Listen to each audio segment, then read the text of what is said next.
Here's the thing. Birds are real, and it's mean to say that they're not. I know there's a lot of you out there that think it's funny to call birds government drones, to say they're not real, maybe even think it's true. We're here to set the record straight. This is a birding podcast. We're going to be talking about birds, anything bird adjacent. A movie has a bird in it, it's free game for us. A book has a bird in the title, we're talking about it. Let's introduce ourselves. My name's Sam. I'm here with my co-host. My name's Keshav. Everyone calls me Quiche. We're, in our mid to late 20s, depending on who you ask. And when you're in your mid to late 20s, there's not a whole lot left to do besides look at birds and start a podcast. So here we are. Yeah, I like to think of it as a midlife crisis. That's what it kind of feels like getting into birding over these past couple of months. But it's been great, and I want to talk about it. How did you get into birding?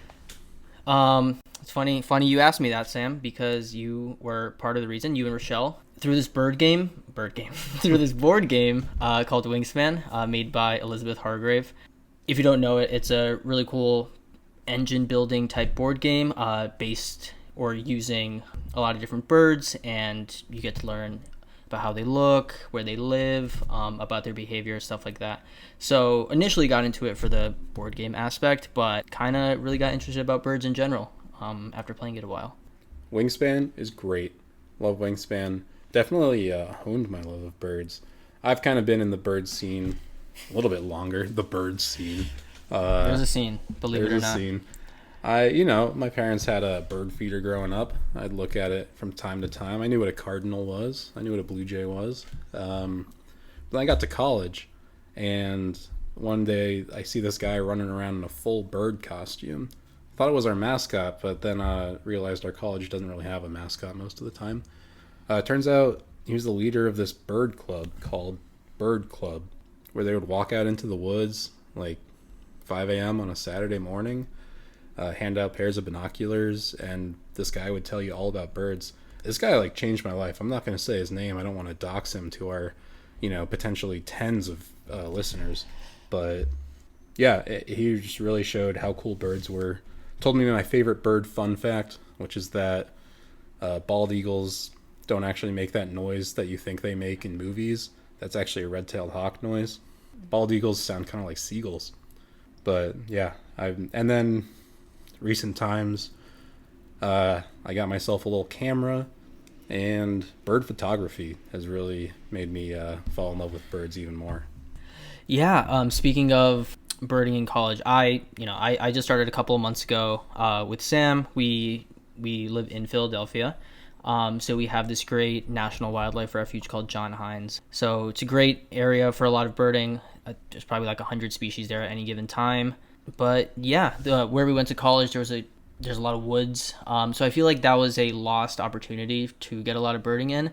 Definitely relatively new to the whole birding scene compared to Sam over here. But I've also gotten into bird photography. Borrowed, I guess it's mine now, my dad's old Nikon D3300 that he doesn't really use. Got a cool little snazzy lens for it. The same camera I have, by the way. Completely coincidental. That's actually really funny. Yeah. But yeah, I feel like the photography aspect, obviously not required for a lot of birding. I feel like most birders aren't into the photography aspect, but I feel like it does add another layer to the birding experience. Definitely. Which we will probably get into some later episodes. Yeah. So speaking of episodes, let's just go over the structure of how these episodes are going to go. So first of all, we're going to have what is now a working title, open to change, but it's just the check-in topic. Every week, we'll look at questions submitted by listeners like you and answer them really quick up at the top. Obviously, this week, we have no listeners. This is our very first podcast, so our producer, Richelle, wrote this question up for us. Next, we're going to go into our main topic. One of us, either myself or Quiche, is going to do some research on maybe a specific bird, maybe a hobby like bird photography, maybe a game like Wingspan, and we're going to facilitate a discussion around that, and then we're going to end with a bit of a fun game. Each of us is going to play a bird call for the other one, and we're going to try and guess what it is. And if you're impressed with our bird knowledge now, you won't be after we play these bird calls. Yeah, that's one aspect of birding which, well, I mean, also just in general identification is difficult, but the bird calls are especially difficult. It's just really hard to differentiate them, especially early on in learning about all this. Mm-hmm. And like Sam said, they want to lie to you as you're growing up. You think a bald eagle sounds like a red-tailed hawk when it actually sounds like a seagull. It's crazy. So yeah, that should be fun. Well, Keshav, what is our check-in question today? So our check-in question, given to us by Richelle, is what's something you found to be surprisingly frustrating about birding? It's a good question. Obviously, we're going to talk a lot about the good stuff, but the good comes with a little bit of frustration. I don't know. What you got, Keshav? I think early on, well, I guess it still is early on, I spotted this bird that I thought I had never seen before. I was trying to follow it around, trying to get a nice photo of it so I could identify it later. I thought it was, something really cool, there's something that I hadn't seen before. Turns out it's a female version of a very common bird, a red-winged blackbird. So if you don't know, a red-winged blackbird, mainly a medium-sized black bird with some red on its wings, and the female version is the plumage is a lot more muted, browns, light browns kind of thing. So something I found initially frustrating was not being able to know if a bird was a different species or if it was just the male or female.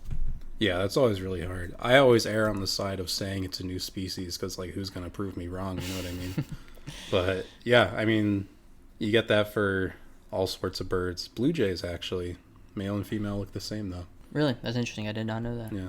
Well, for me, I got something similar, right? It's, you go out nice and early. You wake up early before the sun rises. You go out expecting to see just, a million birds, very active, flying all around. And then it's just kind of a dud of a morning. Nothing's really going around. You hear some screaming from the trees, and it's just like a squirrel or a chipmunk. But then, I don't know, out of the corner of my eye, this happens every single time I'm out. I see, a medium-sized bird. It's kind of, fluttering around, hopping on the ground, and I see some color on it. And I'm like, oh, my God. This is, a towhee. This is, a rose-breasted grosbeak, something really cool. It's a robin. Every time it's a robin. American robin. Everywhere I go. American robins aren't even real robins. That's I'll get into that another time. But a different main topic day. Yeah. Every time. Robins. They're just everywhere. Yeah. That's funny because I also had the same thought about gray catbirds, which are also very common where we are. And initially I was, frustrated. I was like, oh. And they have a pretty distinct bird call, but they also mimic other birds. Mm-hmm. So I'm like, oh, wait, that's a new bird. I'm hearing a different noise. But nope, it's always just a gray catbird. So it's frustrating initially. But then with the photography aspect, they are a little more tolerant of humans. So they let you get a little closer. They have some cool behaviors. So the frustration kind of, turned into just a different opportunity to appreciate this cool bird that is pretty ubiquitous, but despite that, it's still really cool. Yeah, I mean, I had somehow never even heard of a catbird before I got to college, even though they're everywhere where I grew up. But yeah, I kind of like them now, I didn't really know they existed. They are everywhere, but I don't know, they're cute. All right, I got one that I think we're both a little frustrated by. The peeps. Yes, the peeps for sure. So if you're not aware, peeps are kind of a catch-all term. Kind of a catch-all term for these certain types of shorebirds called plovers or sandpipers. Anything, yellow legs. Other words that I can't pronounce. Any wading birds, shorebirds kind of things. Little tiny guys. Experienced birders are so into these things. But for the life of me, I can tell, I know what a yellow legs looks like because it has yellow legs. That's about it. I can't tell the difference between any of them. Yeah, I feel like a killdeer is also pretty distinctive with its eye ring and its two bands on it around its neck. But for $1 million, if you asked me what the difference between a western sandpiper and a pectoral sandpiper or a semi-palmated sandpiper is, I couldn't give it to you. No idea. But these guys, here's the thing: when you're birding, you'll find this out. Anywhere you go, there's going to be, it skews towards an older demographic. Birders, they have these intense lenses. They're set up. You're off looking. You see an eagle. You're like, oh my god, this is the coolest thing ever. they couldn't care less. They're honed in on these little peeps. They can tell you the difference. And you say, oh, whoa, is this like a, Western sandpiper over there? And they just look at you and they're like, no. Most of the time they're nice, but there's definitely sometimes they're like, dude, get out of here. Yeah. Well, we've been talking about some frustrations, and that kind of leads into our main topic really nicely. Main topic, I'm going to be talking about something that frustrates a lot of birders, and that is the European starling. So let me talk to you about starlings, Keish. Specifically European starlings. It's probably the most hated bird among North American birders. If you're newer to the scene, just kind of casually interested in birds, you never heard of them, you've seen them. You've seen them around, trust me. We'll get to that. But first, Keish, one sentence. What do you think about starlings? I think they look cool because they're like kind of iridescent when the sun hits their feathers. I see them eating absolutely anything, from like food scraps. And yeah, like Sam said, they're everywhere. Yep. I asked some people in my life what they think. Family, friends, coworkers. Here's some of the responses I got. Never heard of it. Hate them. They're terrible. Is that the one with the red belly? No, that's a robin. If you don't know what we're talking about, like Keish mentioned about their appearance, starlings are those little birds. You look at them, you think, oh, that might be a grackle. Maybe even think it's a crow, like a baby crow. Maybe like blackbirds, but it just doesn't quite add up. They look maybe a little too like puffy, spiky sometimes, a little like misshapen. This used to happen to me a lot. I would come home from school on my front lawn. I'd see this bird bigger than a sparrow, and it was like dark, so I thought, oh, it's crows. There's 400 crows on my front lawn. That makes a lot of sense. But no, if you actually see a crow, like, you're looking at a crow, even if you don't really know anything about birds. They're big. They got that distinctive call. I'm using crows and ravens interchangeably. They look pretty close. Don't say that to someone who's really into crows or ravens. They'll get mad at you, but they look the same. Are ravens corvids? Because I know crows are. So they are. Yep. They're all corvids. There are corvids. Yep. Blue jays too. No way. Yeah, and grackles. I think. I don't know. Crows and starlings. They don't actually look the same, but it's easy to just kind of in your head say, oh, that's a crow. Starlings and grackles. That's a little more understandable to confuse them. They're about the same size. They kind of have that like iridescent like. They almost have like oil spilled on them. You see the greens, you see the purples. It's mostly just kind of like dark black. Do grackles have like? Because I know starlings have like a pretty yellow beak. Do grackles have yellow beaks? Well, so that's the main difference. Oh, okay, cool. The grackles, they're typically more sleek, but also their beak and their feet are like black, like a crow. So grackles and crows, you can get those confused a lot because they kind of are all one color, right? But starlings, what they have is really out of place looking like bright yellow beak. Yeah. And the legs too, but it kind of depends on the season there. Keish, how do you feel about grackles? How do I feel about grackles? The common grackle is a pretty good bird in wingspan, so I think I like it just primarily because of that. I haven't seen too many. I mean, I probably have, but like I haven't like you said, they're not like super flashy, like super distinctive compared to like other things. So I probably haven't like honed in and be like, oh, cool, that's a grackle right there. Yeah. Even though I have probably seen them around. Yeah. No, I'm like a few years back, I just decided, I was like, wow, like grackles, they're great. I love grackles. So now I see a grackle, I'm really excited. But nice. You can tell it's a grackle because year round they're gonna look the same color. They don't really have like a breeding color or like a winter coat or anything like that. Starlings kind of go through a pretty wide range of coats and colors. But typically what you're gonna see, where they get their name from, is they kind of have this distinctive like black with the kind of like oil spill colors going on, but they have these little frosted tips, like Justin Timberlake. Yeah, you're right. Which like if you squint, kind of looks like stars in the night sky, right? They will go through some more muted phases after breeding season in the winter or in the fall leading up to the winter, where they're kind of more drab, tan, but most of the time you're going to see those dots. And the feathers, like, a lot of times they don't look like they kind of fit together. Like, some seem like they're too long, some seem like they're too short. Kind of like disheveled looking. Yeah, exactly. Yeah. They just look a little, like, pointy. You ever seen those novelty scissors where they, like, have a zigzag through it? You know what I mean? Yeah. These spots, though, they're actually kind of cool. How they come about, but mostly how they go away. They get them like in the late fall throughout the winter. And then in the spring, a lot of birds will kind of molt into this big, bright new color. They'll, lose their feathers and get these new ones. Instead, starlings, they just have those dots and they just wear off. Like they don't get a new coat. The dots on the tips of their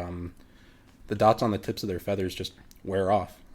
That's mostly when they're going to look like grackles. Their spots are gone, so they look more uniform of a color. But they do still have that yellow beak. I should mention a lot of this research I did comes from this book. It's called Mozart's Starling by Leanda Lynn Haupt. So sorry if I mispronounced that. But it's a really good book. I thought we weren't doxing people on this podcast. This is like a famous author. Oh, okay, my bad.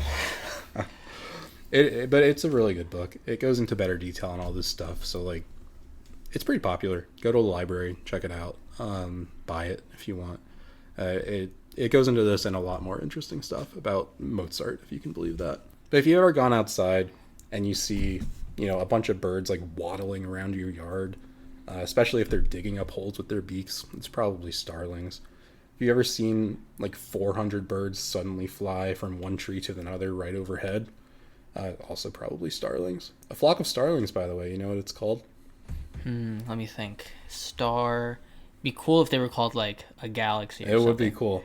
It's not cool. Oh, damn, okay. Yeah. Murmuration.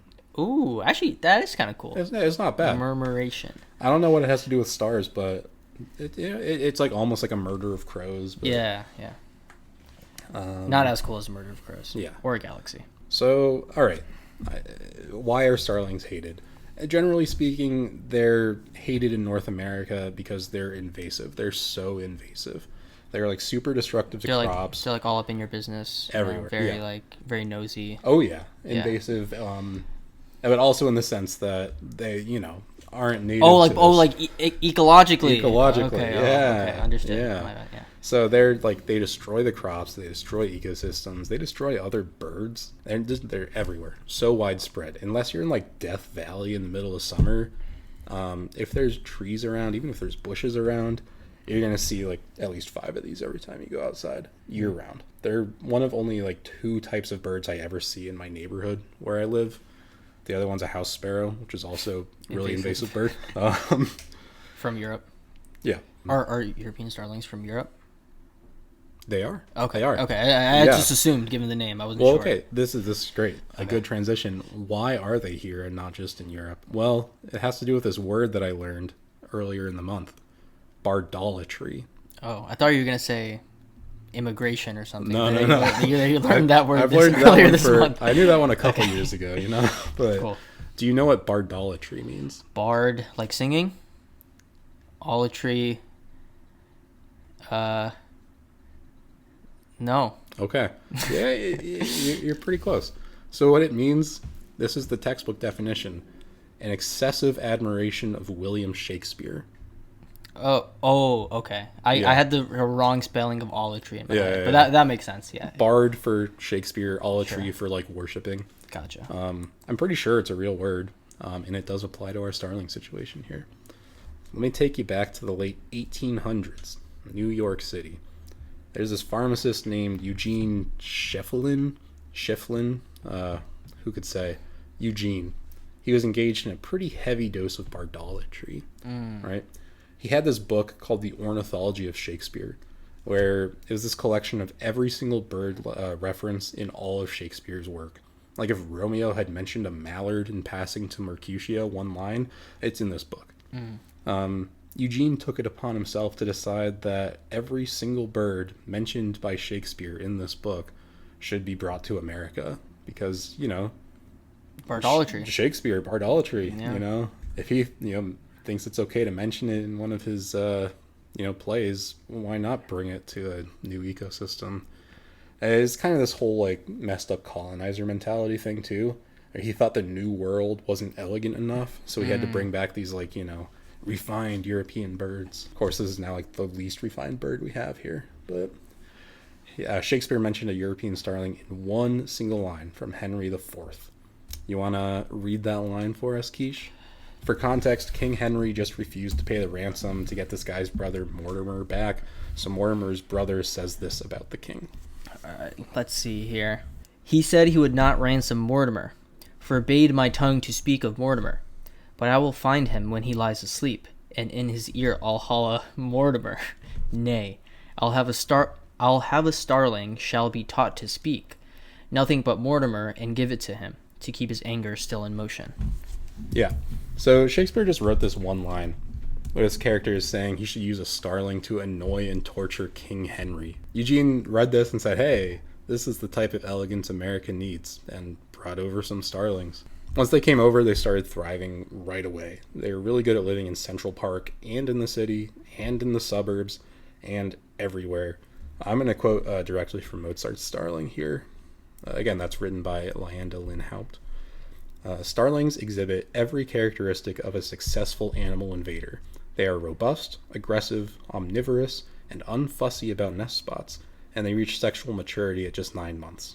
They reproduce at like twice the rate of normal songbirds, and they're pretty smart as far as birds go, especially the smaller ones. So they've like survived and thrived. You can see this too. Once the time of year when the babies hatch and start to grow up, there's just massive groups of them. There's so many of them, and they do a good job of surviving and growing. Groups of juveniles and adults, they'll kind of bounce around together. They cause like a huge amount of damage. I kind of mentioned it before, but starlings alone cause hundreds of millions of dollars worth of damage per year in agriculture, through just like eating crops.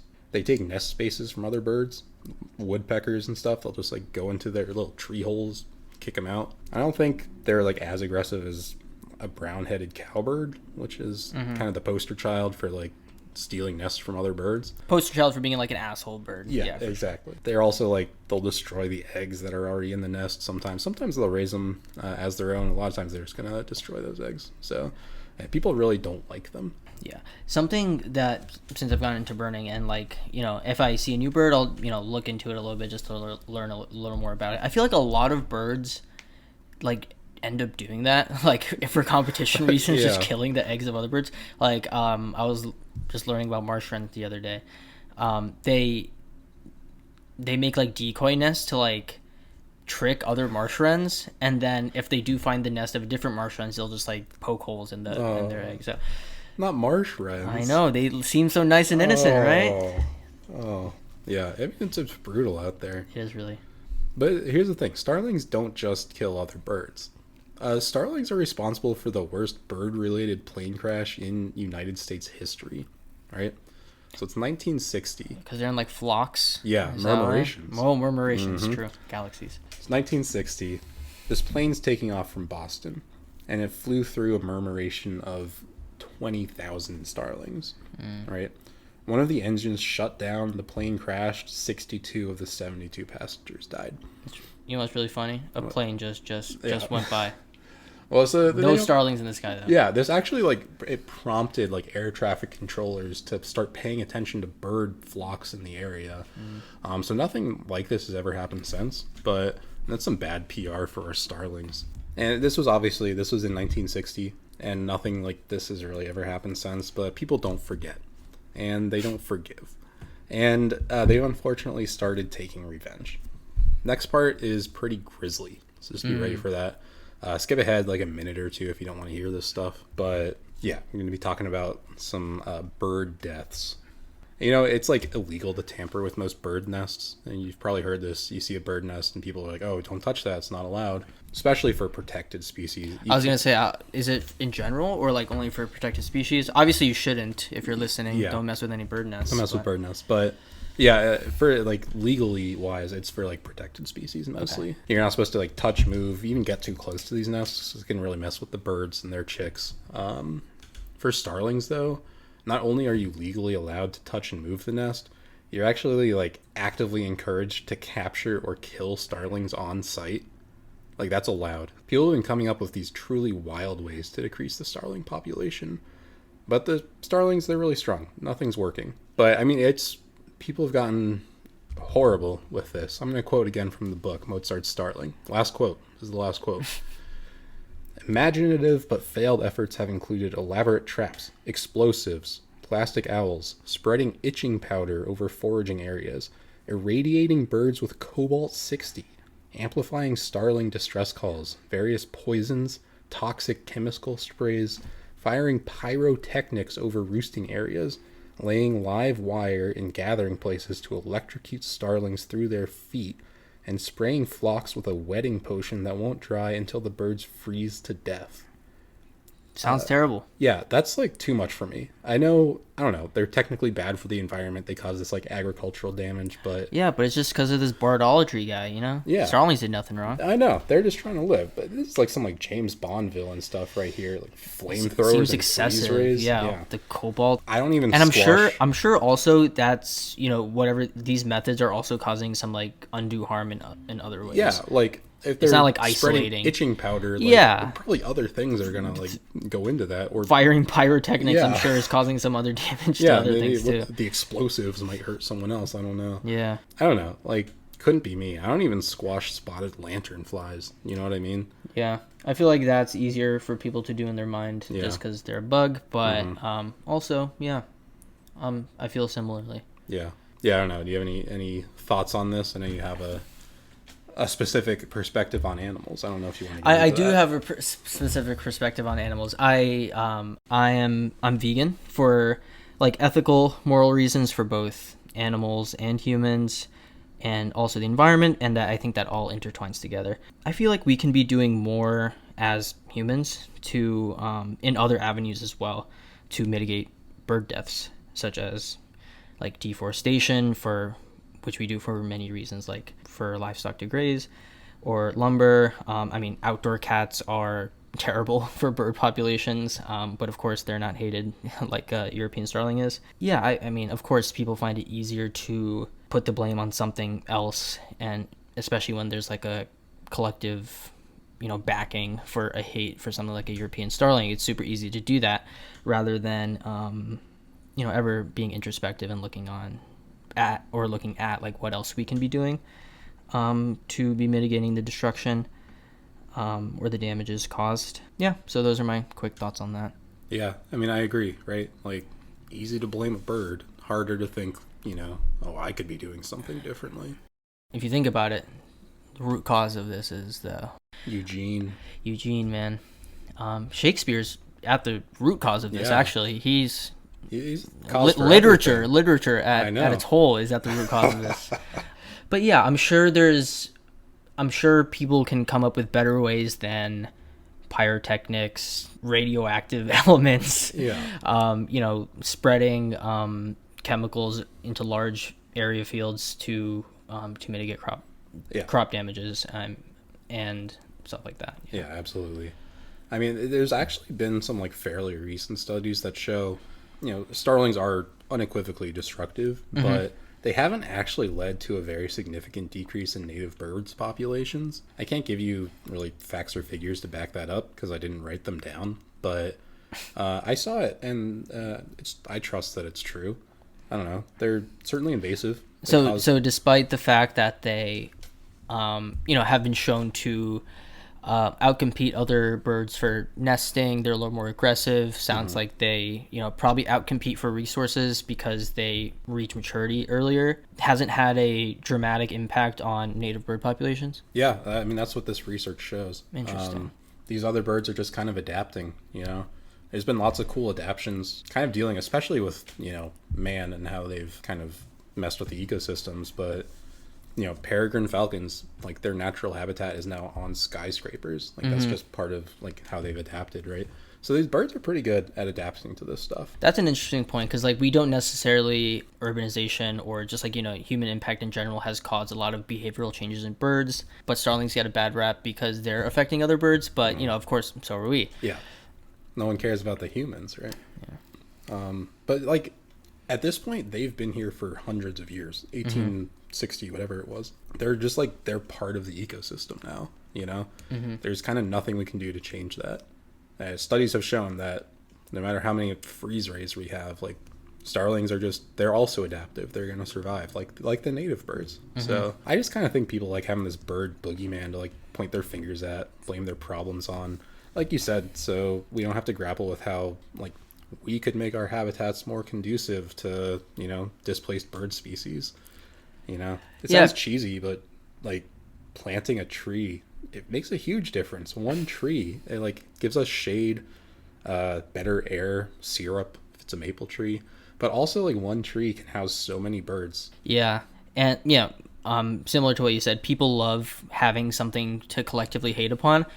So it sounds like, from what you're saying and from, what we're seeing in like the birding community and, people in general, that starlings are hated for reasons. All that being said, one of my soft goals for 2024 was I wanted to start appreciating some of the more, ubiquitous, quote unquote, boring things in my day-to-day life, specifically birds. Like we mentioned that we have this great wildlife refuge nearby, but for the most part, we do live in a city, a major city. And so there's not like there's not a lot of peeps that go walking around in the city. There's no parrots you're going to see flying around, anything, not even really warblers for the most part. Both birds, like what I see really often, house sparrows, Canada geese, mallards. For a while, I just wasn't really paying them much mind, they're birds, they're everywhere. But I don't know. I think they're actually like really cool birds, those specifically.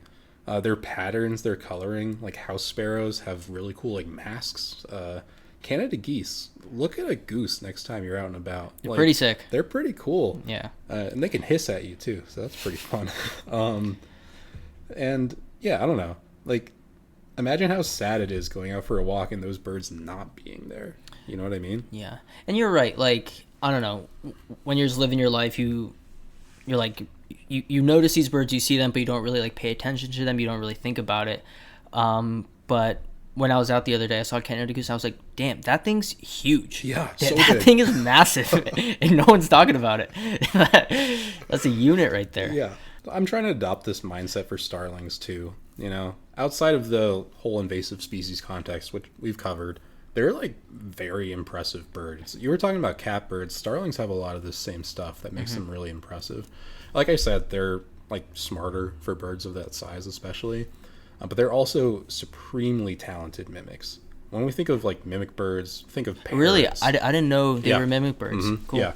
But yeah, so we think of like parrots, they can like copy humans. They have those tongues, obviously. Mockingbirds, catbirds, even blue jays. Blue jays actually copy that red-tailed hawk call. So if you hear what you think is a bald eagle, it might be a blue jay. But people don't really mention starlings. In this book, I'm not even going to say the name this time, but the author writes about she has a pet starling. And it can almost vocalize like certain words and phrases, similar to parrots. You hear a parrot say hi. Starlings can kind of do that too. That's cool.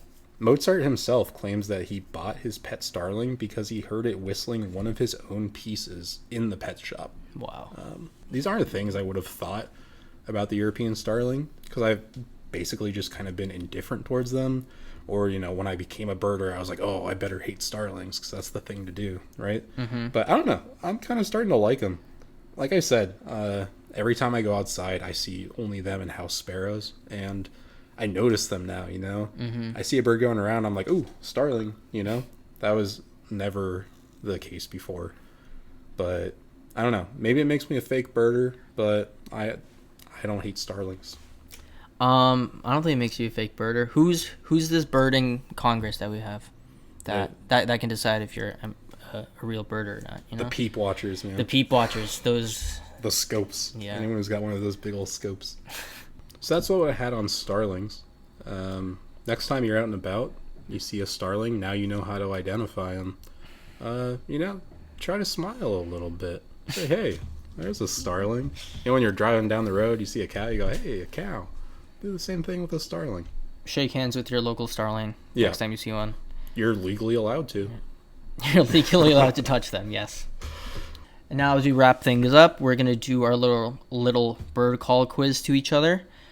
So Sam has a bird call for me. I have a bird call for Sam. I think at least for this episode, or maybe the next couple, we're going to limit it to things we've both heard together when we went out birding at John Hines or elsewhere around here. So something in season, something around the Philadelphia area. Yeah. And you know what? Don't make fun of us if we get it wrong. I mean, you could. You could. Yeah. Especially if you're like, a pro birder and you just want to laugh at us, that's fine. Mm-hmm. Oh, I should mention, by the way, if you want to make fun of us, or if you want to submit a question for the next episode, we have an email It's called birdsarereal.pod@gmail.com. That's BIRDSAREREAL period POD@gmail.com. I'm not going to spell Gmail for you. But yeah, send them in. We want emails. Send them aplenty. We want to hear from you. What did you like? What did you hate? What questions do you have? Topic suggestions. Anything you want to hear us talk about. Mm-hmm. We may or may not do that. Yeah. Yeah. You want us to talk about The Birds by Alfred Hitchcock? Yeah, we'll watch it. We'll talk about it. I don't know. I already watched it once, though. That was a traumatizing experience. Well, I'll watch it then. We can talk about it later. Sounds good. Yeah. Okay, well, I'm going to pull up my sound for quiche.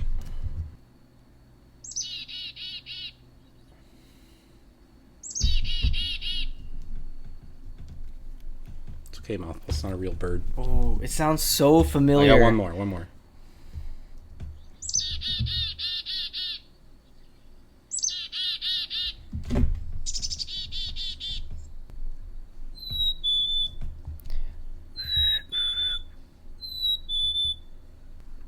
All right, any guesses? Do that. Yep.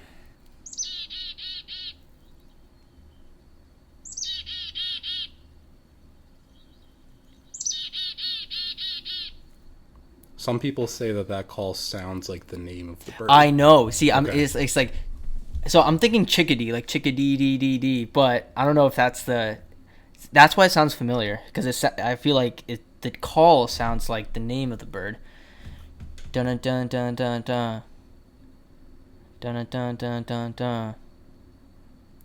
Only thing that has multiple syllables is like a chickadee, like a black-capped chickadee. That's it. No way. Black-capped chickadee. Let's go. That's one of my favorites. Growing up, I just that's heard no outside my that's door no every edits day. right there. That's 100%. Yeah. That's 100%. That's crazy. That's okay. crazy. That's really good. All right. Let's see. This is from Merlin. Let's see what you think. Cool.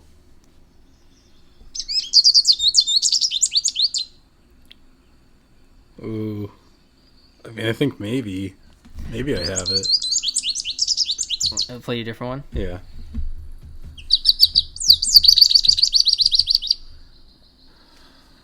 I mean, so here's my thinking, right? Okay. It's making a lot of different sounds at the same time. I want to say catbird. No. Well, let me see if I can get you a different call. It's something we definitely heard. It may not be the most like distinctive one. Mm-hmm.